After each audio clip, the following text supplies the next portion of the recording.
crois qu'il y a une fertilité croissée à aller d'un monde à l'autre.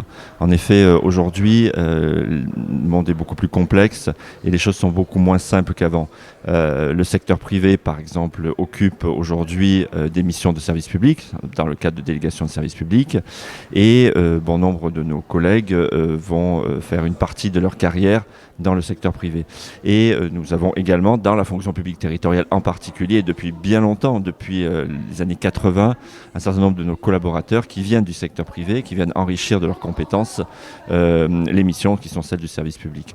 Donc je crois beaucoup moi en ces échanges et d'ailleurs au sein de l'association des administrateurs territoriaux, on a développé un dispositif spécifique qui s'appelle Regard croisé, dont l'objectif est justement la mobilité entre la fonction publique d'un côté et d'un autre côté et le secteur privé.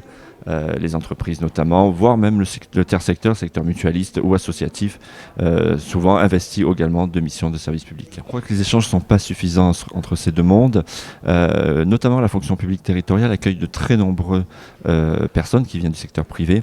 En revanche, il est beaucoup plus difficile, me semble-t-il, pour un fonctionnaire, en tout cas de la fonction publique territoriale, à aller dans le secteur privé. Alors je pense que c'est par méconnaissance du secteur privé des missions qu'exercent aujourd'hui ces fonctionnaires ou ces hauts fonctionnaires territoriaux qui pourraient être tout à fait intéressants également pour les missions qu'exercent les entreprises.